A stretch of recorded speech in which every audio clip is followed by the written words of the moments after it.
Yeah, it's 98% love. The other 2% is like, I'll kill you. yeah. Everybody's got a story.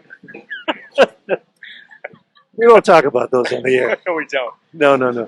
So what are your brands? You have so much going on. You have Dunnett Classic, right? Yep. Explain to people what the different levels of brands you have. Well, right now I'm managing 3 companies. Dunnett Classic Drums, which I've been doing, since I started. And then I picked up George Way. It's been 17 years that I've been rebuilding that company. And most recently, I bought Milestone and acquired the trademark for Milestone Percussion, which is a Canadian company that started in '72 in Vancouver. And all 3 of those companies are doing really well. And beautiful. For an ADHD guy like me, it's great. I just run around in circles and I go from brand to brand until I get bored or tired and fall asleep. Let's start another brand. Have a Canadian beer and start another brand. So these are not the same drums, obviously. What would be the difference between a Dunnett Classic and the Milestone or the Tuxedo? Didn't you have one called Tuxedo? Dunnett's always been more of a metal company, although I do solid steam bent. Dunnett has never really done ply shells outside of the Dreamtime line. Ply shells are sort of are when I do a ply shell, it's going to be a George Way drum, and that's where George Way comes into the picture. And Milestone is known for being a composite company, fiberglass drums. And I guess the cool thing about it is among all 3 lines, I'm not creating any identical or even remotely close sounds. That's what I was getting at. There wouldn't be any reason to do that. And I knew you would. Now, you also have a keen eye for just invention of parts and pieces. And I was just looking at a snare strainer that has... Tell me about that one. I've never seen anything like that before. Oh, the precision throw-off. Well, that's... one of the challenges of picking up a heritage drum company is having parts that they were using when they started, and then you have to start progressing the company. And it as it is with many of the parts, do I keep it the way it was, or do I make improvements? And the throw-off needed to have improvements to be updated to a modern version. And I redesigned what George called the precision throw-off. And it has a 7-way different tension lever, but it looks like it belongs on the drum. It's got that classic styling to it. Right, and you've always been a fan of styling. I remember hanging with you and Stanton, and you guys were talking about the up-and-coming titanium Spirit of New Orleans drum. Yep. And you were going over every minute detail of the edges and the types of rims and the hardware that's on it, and the lugs and the badges, and I mean everything you do has a great aesthetic to it. And well, that doesn't have to be there, man. I mean, you don't have to have a cool badge. It doesn't change the way the drum sounds, but it's part of a whole unified concept that's a piece of art. Drums are personal things, and there's an old saying, there's an ass for every seat. And there's some drums that a drummer would buy that I certainly would never want or don't find attractive, like to looking at it. There's no satisfaction for me, let alone playing it. But there might be to somebody else, and you just have to get into that understanding that, hey, viva la difference, right? And absolutely, yeah. But what I like to see in a drum is what I put into a drum. And when we were, with Stanton, that was an amazing process. And, the badge was the hardest thing, coming up with that. I remember distinctly sitting in the restaurant across from him, and he showed me the New Orleans, the water meter cover, and I went, well, that's it. It was a water meter cover for the Crescent City. That's like Stanton to come up with that, too. He's brilliant about those things as well.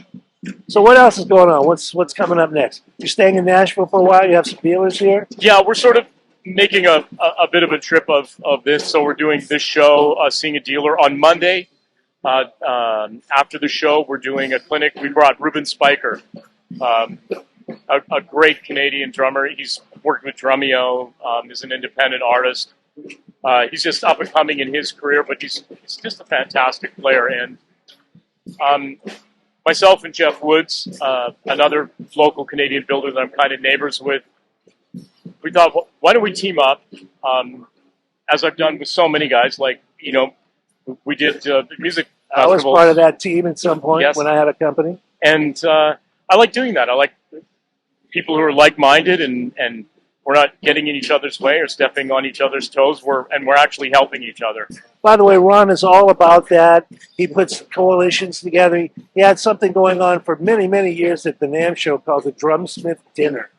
Yeah, I These are bet. his competitors, man. He doesn't care. It's all about the love of the drum industry and drummers. And I was in many of those. I don't know anybody who took the time and care to bring people together in the industry as much as you. Oh, well, thank you. I come by it honestly. It's a lot of fun, and there's been some great things that have come out of that. We did that Drumsmith Dinner for 19 years. I had representatives eventually from every major company came and joined it, and kind of understood it. And the irony is, that dinner started out of being at NAMM and being a small independent and not being invited to the big corporations. Oh, we're having a big thing, and yeah, what do we do? Like, go and mope around So we decided to Exactly right, man. turn being left out into being included, and we just brought everybody in, and it was fantastic. I didn't know the story of how that originated, but that's exactly right. The big companies throw big parties for their artists and their dealers, and they're way bigger companies than the smaller cats. And they'll rent the House of Blues or a banquet room or a restaurant, and the small guys just couldn't compete with that. Yep. So Ron found a way where we could. It's always been. I've loved that. I think about that music message show that we did, and I miss Johnny horribly. I miss him, and just remember, being there with Cooper and Brady and Kurt Waltrip and Bill Dedamore from Pork Pie, and all of us taking care of each other. Someone had to go to the bathroom when we had a meeting. Here I was setting up Johnny's kits, and Johnny's not here right now, but let me tell you about the kit. And I'm like, I'm selling a Craviato kit to somebody else, and I'm here to sell drums myself. And it was like, you have to come to understand that if somebody wants one of my drums, they're going to buy one of my drums. If somebody wants a Craviato, they're going to buy a Craviato. And once you get to that point, you realize that we really are all brothers and sisters in music and making musical instruments to play music on. All right, my brother. Always great to see you. We had dinner last night. I told Ron that was worth the trip to me. Just reconnect and hang out. We had some good barbecue. It was great. It's I've really enjoyed catching up with everybody. It's good to be back. It's the only show I'm doing this year, so. I'll tell one story. When Ron was in L.A. with Kerry, right, Crutchfield? Yep. And Jeff Hamilton. Yes. And me and you, and we ate at a dinner at a restaurant that Jeff knew on Ventura Boulevard.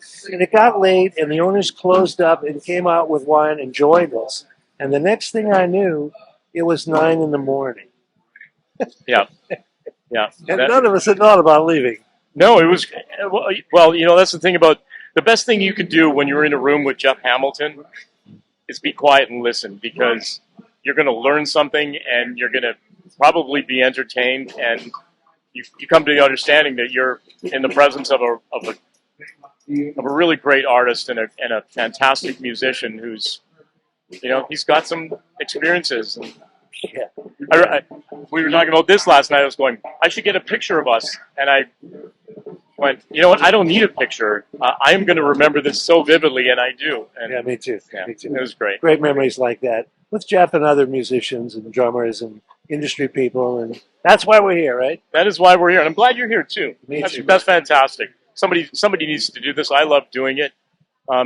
Small independents. We don't get a lot of attention from big trade show organizations, not saying naming names or publications or anything. So we're scrappers, and There's a lot of them here, man. There's a lot of new faces, a lot of yep, young companies I don't know of, and more friends, more people in. we are. Welcome in, everybody.